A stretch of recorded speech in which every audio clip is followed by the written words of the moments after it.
আমার শাশুড়িকে দেখলাম রান্নাঘরে এসে রান্না করা তরকারিতে পাশে রাখা লবণের কৌটা থেকে কিছু লবণ ছিটিয়ে দিতে। উনি শুধু লবণ ছিটিয়ে ক্ষান্ত হননি, এবার পাশে রাখা মরিচের কৌটাটা হাতে নিয়ে কয়েক চামচ মরিচ রান্না করা তরকারিতে ছিটিয়ে দিতে লাগলেন। একটু আগে আমি ভাত তরকারি রান্না করা শেষ করে গোসল করার জন্য যখন বাথরুমে ঢুকছিলাম, তখন আমি লক্ষ্য করছিলাম উনি পর্দার আড়ালে দাঁড়িয়ে আমাকে দেখছে।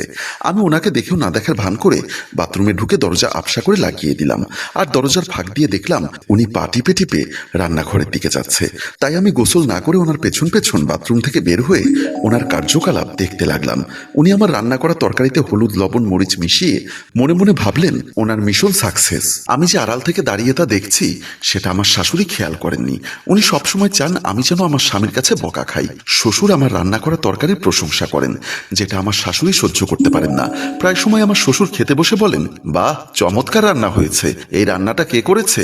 শ্বশুরের মুখে এমন প্রশংসা শুনে শাশুড়ি নাক ছিটকিয়ে বলেন, ভালো হয়েছে না ছাই, মুখেই দেওয়া যাচ্ছে না। তুমি রান্না করলে তো পেট ভরে খেতে পারি না, বৌমা রান্না করেছে বলে তাও দুটো ভাত মুখে তুলতে পারছি। সাথে সাথে শাশুড়ি তেলে বেগুনে জ্বলে পড়ল। বউ ঘরে এনেছো এখনো 2 বছর হয়নি, আর আমি যে তোমাকে 30 বছর ধরে রান্না করে খাওয়াচ্ছি সেটার কোনো মূল্য নেই। 30 বছর ধরে যে কি খাবার খেয়েছি সেটা শুধু আমি জানি। ক্ষুধা লাগতো বলে খেতাম, গরুর মাংস রান্না করলেও যা, শুটকি রান্না করলেও তা। আর বৌমার রান্না মাশাআল্লাহ, সবজি দিয়েও পেট পুরে খাওয়া যাবে। আমি মুখ লুকিয়ে হাসছি। পাশে বসা আমার স্বামী অন্তু বলল, বাবা প্লিজ, এনাফ হয়েছে, এবার খাওয়ায় মন দাও। মা, তোমার রান্নাও চমৎকার, প্লিজ আজ ঝগড়া করো না। তোর বাবার কথা শুনলে মনে হয় তোর বউ ছাড়া পৃথিবীতে আর কেউ ভালো রান্না করতে পারে না। বলেই আমাদের আমলে কি এত ময় মশলা ছিল? এখন তো বাজারে হরেক পদের ময় মশলা পাওয়া যায়, যা তরকারিতে দিলেই তরকারি এমনিতেই স্বাদ হয়। এই কারণেই শাশুড়ি আমার রান্না করা তরকারিতে হলুদ মরিচ লবণ মেশাচ্ছেন। ওনার মিশন সাকসেস করে উনি পা টিপে টিপে রান্নাঘর থেকে বের হতে দেখে আমি দৌড়ে গিয়ে বাথরুমে ঢুকে গেলাম। উনি বাথরুমের সামনে এসে একটা রাজ্য জয়ের হাসি হাসলেন, আর মনে মনে ভাবলেন, দিয়েছি আজ তরকারিতে সবকিছু বেশি করে মিশিয়ে। আজ দেখবো অন্তুর বাপ তরকারি খেয়ে কি বলে, আমার রান্নার চেয়ে বউয়ের রান্না মজা, আজ খেয়ে কেমন প্রশংসা করে দেখবো। ভাবতে ভাবতে উনি বাথরুমের সামনে থেকে চলে গেলেন। দুপুরে যথারীতি আমরা খেতে বসেছি। আজ ছুটির দিন থাকায় অন্তু অফিসে যায়নি, তাই আজ দুপুরে সবাই খেতে বসেছে। খাওয়ার টেবিলে বসে আমার শাশুড়িকে দেখলাম মুচকি মুচকি হাসছে। আমার শ্বশুর প্লেট হাতে নিতে নিতে বলল, দাও বৌমা দাও, তোমার রান্না করার তরকারির ঘ্রাণ মৌ মৌ করছে, আজ পেট ভরে দুটো ভাত খাবো। সাথে সাথে আমার শাশুড়ি বলল, আগে তো খাও, তারপর না হয় প্রশংসা করো। আমার শাশুড়ির এটা বলার কারণ উনি চুরি করে এসে তরকারিতে লবণ মরিচ হলুদ সব বাড়তি দিয়েছে, তাই উনি আগ বাড়িয়ে খাবারের কথা বলছে। আমি ওনার তুচ্ছ তাচ্ছিল্য পাশ কাটিয়ে খাবার প্লেটে খাবার বেড়ে দিলাম। অন্তু এবং বাবা দুজনে খাওয়া শুরু করেছে, অথচ আমার শাশুড়ি এখনো মুখে খাবার তোলেনি, কারণ উনি ভালো করেই জানে এই খাবার খাওয়া যাবে না। উনি শুধু অন্তু এবং স্বামীর কাছ থেকে কেমন ফিডব্যাক আসে সেটা দেখার আশায় বসে আছেন। ওনাকে অবাক করে দিয়ে আমার শ্বশুর এবং অন্তু খেতে লাগলেন।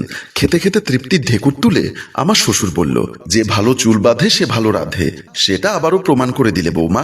আজকে তোমার রান্নাটা যেন অন্নপূর্ণা নিজের হাতেই রেঁধেছেন।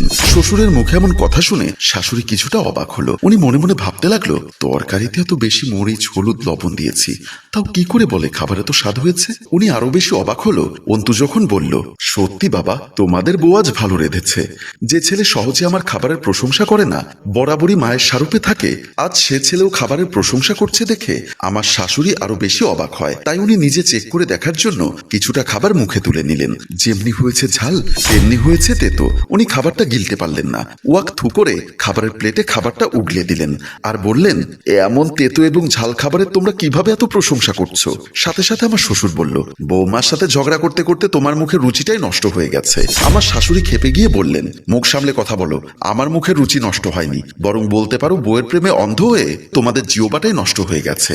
যে খাবারে এত বেশি লবণ হলুদ মরিচ দেয় সে খাবার সুস্বাদু হয় কি করে? ওনার কথা শুনে আমি মনে মনে হাসছি আর ভাবছি, মা, আপনি শাশুড়ি হয়ে যদি চলেন ডালে ডালে, আর আমি ছেলের বউ হয়ে চলি পাতায় পাতায়। উনি যখন তরকারিতে লবণ হলুদ মরিচ বেশি করে মিশিয়ে দিয়ে চলে গেছিলেন, তখন আমি বাথরুম থেকে বের হয়ে ওই সমস্ত তরকারি অন্য একটা ডেকচিতে ঢেলে নতুন করে আবার রান্না করেছিলাম। কারণ আমি জানতাম আমার শাশুড়ি এই কুকর্মটা করে রুমে গিয়ে যে ঢুকবে একেবারে বের হবে খাবার টাইমে, তাই সেই সুযোগে আমি যে আবার নতুন করে রান্না করেছি সেটা উনি টের পাননি। আর যখন সবাই খেতে বসেছে তখন আমি সবাইকে নতুন রান্না করা তরকারি দিলেও ওনাকে দিয়েছিলাম ওনার নিজের হাতে মেশানো হলুদ লবণ মরিচ দেওয়া তরকারিগুলো, তাই ওনার খাবারটা তেতো হলেও অন্যদের খাবারটা সুস্বাদু হয়েছিল। আমার শ্বশুর বলল, অন্তুর বিয়ের পর থেকে দেখছি তোমার কাজটাই হচ্ছে বৌমার বদনাম করা। তারপর আমার শ্বশুর অন্তুর দিকে তাকিয়ে বলল, আচ্ছা অন্তু, খাবার তো তুইও খাচ্ছিস, আমি কি মিছে মিছে বৌমার প্রশংসা করেছি তুই বলতো? তোর মা বলছে খাবারে লবণ মরিচ হলুদ বেশি হয়েছে, তোর কি মনে হয়? অন্তু বলল, কই মা, খাবার তো সুস্বাদু হয়েছে, তুমি কেন শুধু শুধু বলছো খাবার তেতো হয়েছে? আমার শাশুড়ি বলল, দেখি তোদের তরকারিগুলো একটু দেখি। বলেই আমার শাশুড়ি অন্তুর প্লেট থেকে একটু তরকারি মুখে দিল এবং আমার শ্বশুরের প্লেট থেকে আরেকটু তরকারি মুখে দিল। উনি নিজেও বুঝতে পারলো কিছু একটা গন্ডগোল হয়েছে এবং আমি যে তরকারি চেঞ্জ করেছি সেটা উনি হাড়ে হাড়ে টের পেল। তাই সাথে সাথে উনি বলল, দেখতো এবার আমার তরকারিগুলো একটু মুখে নিয়ে দেখতো আমি কি সত্যি বলছি নাকি মিথ্যা বলছি। বলেই উনি নিজের প্লেটটা আমার শ্বশুর এবং অন্তুর সামনে ঠেলে দিল। অন্তু মায়ের প্লেট থেকে কিছু তরকারি মুখে নিয়ে দেখলো সত্যি তরকারি তো তেতো হয়েছে। ঘটনা কি, আমাদের তরকারির স্বাদ এরকম আর মায়ের তরকারির স্বাদ আরেক রকম কেন? আমার শ্বশুর বলল, কি বলিস, তোরও কি মাথা গেছে? একই হাঁড়িতে রান্না করা তরকারি দুরকম হয় কিভাবে? বলে উনি ওই প্লেট থেকে কিছু তরকারি নিয়ে মুখে দিয়ে দেখে সত্যি তেতো এবং ঝাল হয়েছে। তারপর উনি কিছুটা অবাক হয়ে বলল, এটা কিভাবে সম্ভব? একই হাঁড়ির তরকারি দুরকম হয় কিভাবে? সুযোগটার সাথে সাথে আমার শাশুড়ি কাজে লাগালো। রিনা খানের মতো কেঁদে কেঁদে বলতে লাগলো, তোমরা তো বলো আমি বৌমার সাথে রেষারেষি করি, এবার হাতে নাতে প্রমাণ পেলে তো। আমাকে দেওয়া তরকারিতে লবণ হলুদ মরিচ বেশি করে মিশিয়ে দিয়েছে যাতে আমি খেতে না পারি। বলে উনি নাকে কাঁদা শুরু করলো। সাথে সাথে দাবার চাল উল্টে গেল। আমার শ্বশুর মন খারাপ করে আমার উদ্দেশ্যে বললেন, বৌমা কাজটা তুমি ভালো করনি। অন্তুকে দেখলাম না খেয়ে উঠে চলে যেতে। আমার শাশুড়ির প্রথম বল মিস গেলেও শেষ বলে উনি ছক্কা হাঁকিয়েছেন। অন্তু এসে মন খারাপ করে খাটের উপর বসে আছেন। আমি তার পেছনে পেছনে এসে বললাম, বিশ্বাস করো অন্তু। সাথে সাথে অন্তু আমাকে পুরো কথা শেষ করতে না দিয়ে বলে উঠল, মানলাম আমি মায়ের পছন্দ করা মেয়েকে বিয়ে করিনি বলে মা তোমার সাথে একটু রেষারেষি করে, তাই বলে তুমি ওনাকে বাসি পচা খাবার দিবে? ওটা বাসি পচা খাবার নয় অন্তু, বিশ্বাস করো ওটা দুপুরে রান্না করা খাবার। খাবারটা আমি নিজে মুখে দিয়েই দেখেছি। আমাদের তরকারি কত সুস্বাদু, অথচ মায়ের তরকারিতে লবণ হলুদ মরিচ বেশি। তারপরও তুমি নিজের পক্ষে সাফাই গাচ্ছ। ব্যাপারটা হয়েছে কি, কোনো ব্যাপার আমি শুনতে চাই না। আমি তোমাকে সাফ সাফ বলে দিচ্ছি, তুমি যদি মায়ের সাথে এরকম বাড়াবাড়ি করতে থাকো তাহলে আমি অন্যরকম সিদ্ধান্ত নিতে বাধ্য হব। বলেই অন্তু চলে গেল। আর আমি অবাক হয়ে ভাবছি, ছেলেরা এমন কেন? সব সময় মায়ের কথাকে ধ্রুব সত্য ভেবে বসে থাকে, আর বউয়ের কথা যতই সঠিক হোক তবুও উল্টোটা বোঝে। পৃথিবীর সব ছেলেরাই মনে হয় এমন। তাদের কাছে মা হলো দেবী আর বউ হলো ঘোষেটি বেগম। বিকালবেলা আমার শাশুড়ি নিজের কাপড় আনতে ছাদে গেছেন। ছাদে আগে থেকে কাপড় নিচ্ছিলেন আমাদের পাশের ফ্ল্যাটের জোনাকি ভাবি। এই জোনাকি ভাবি মহিলাটা হচ্ছে যেদিকে বৃষ্টি সেদিকে ছাতা ধরার মানুষ। আমার শাশুড়িকে দেখে বললেন, আসসালামু আলাইকুম খালাম্মা, কেমন আছেন? সালামের জবাব দিয়ে একটা দীর্ঘশ্বাস ছেড়ে আমার শাশুড়ি বললেন, ভালো নেই রে মা, ভালো নেই। কেন খালাম্মা? আপনাদের 4 জনের সংসার, আল্লাহর রহমতে আপনাদের ছেলে ভালো বেতনে চাকরি করে, আপনার স্বামী এখনো পেনশনের টাকা পায়, আর তাছাড়া আপনারা যে ফ্ল্যাটে থাকেন সেই ফ্ল্যাটটাও আপনাদের নিজের নামে। তাহলে ভালো থাকবেন না কেন? বৌমা, আমার ভালো না থাকার একমাত্র কারণ হচ্ছে আমার ছেলের বউ। যে শাশুড়ির আমার অন্তর মতো বউ থাকে, সেই শাশুড়ির অশান্তির জন্য অসুখ বিসুখ কিংবা অভাব করতে হয় না। এমন ছেলের বউই অশান্তির কারণ হতে যথেষ্ট। সুযোগটা কাজে লাগাতে জোনাকি ভাবি বলল, খালাম্মা, যেমন কুকুর তেমন মুগুর হতে হয়।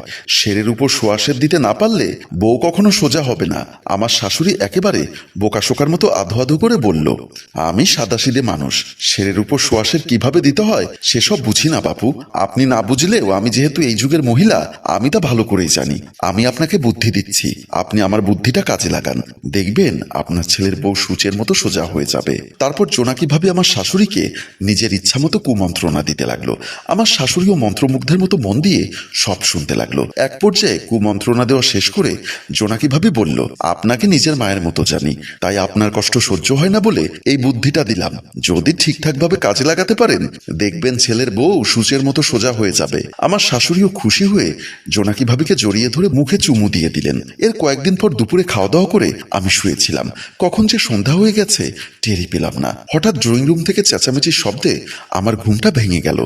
ঘুম থেকে উঠে ড্রয়িং রুমের দিকে গেলাম। পর্দার আড়াল থেকে দাঁড়িয়ে দেখলাম ড্রয়িং রুমে একজন পাঞ্জাবি পরা আধা মোল্লা টাইপের ছেলে, তার পাশে সাদা কাঁচা দাড়িওয়ালা আধবয়স্ক এক লোক, ওনার হাতে একটা তসবির ছড়া এবং লোকটির পাশে নেকাব হিজাব পরা একটা মেয়ে। মেয়েটা এত বেশি পর্দা করেছে যে ওর চোখগুলো ছাড়া আর কিছুই দেখা যাচ্ছে না। আমার শাশুড়ি ওই পর্দানশীল মেয়েটির পাশে বসা। এমন সময় আমার শ্বশুর নিজের রুম থেকে ওখানে আসলে আমার শাশুড়ি বলে, এসো অন্তর্বাপ, বসো। আমার শ্বশুর বলল, ওনারা কারা? ওনাদেরকে তো ঠিক চিনতে পারলাম না। আমার শাশুড়ি একগাল হেসে বলে উঠলেন, এটা হচ্ছে ঘটক আর উনি মেয়ের বাবা। আমার পর্দানশীল এটা হচ্ছে বিয়ের পাত্রী। মেয়ের বাবা পরিচয় করে দেওয়া লোকটি দাঁড়িয়ে আমার শ্বশুরকে সালাম দিলেন। আসসালামু আলাইকুম ওয়া রাহমাতুল্লাহ। ওয়ালাইকুম আসসালাম ওয়া রাহমাতুল্লাহ। কিন্তু ওনারা আমাদের বাসায় কেন? কার জন্য বিয়ের পাত্রী দেখছো?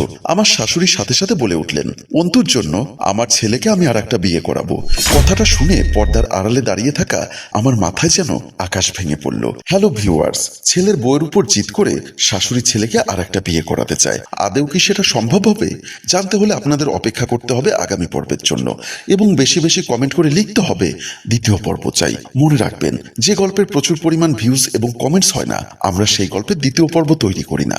তাই উক্ত গল্পটির প্রচুর পরিমাণ ভিউজ হওয়ার জন্য এক্ষুনি আপনার ফেসবুকে শেয়ার করে দিন এবং কমেন্টে গিয়ে লিখে দিন দ্বিতীয় পর্ব চাই। আপনাদের আশা অনুরূপ সাড়া পেলে আমরা আগামীকাল ঠিক এই সময়ে এই গল্পের দ্বিতীয় পর্ব নিয়ে এই পেজে হাজির হব। সবাই ভালো থাকবেন, সুস্থ থাকবেন এবং সুস্থ বিনোদনের সাথেই থাকবেন। ধন্যবাদ।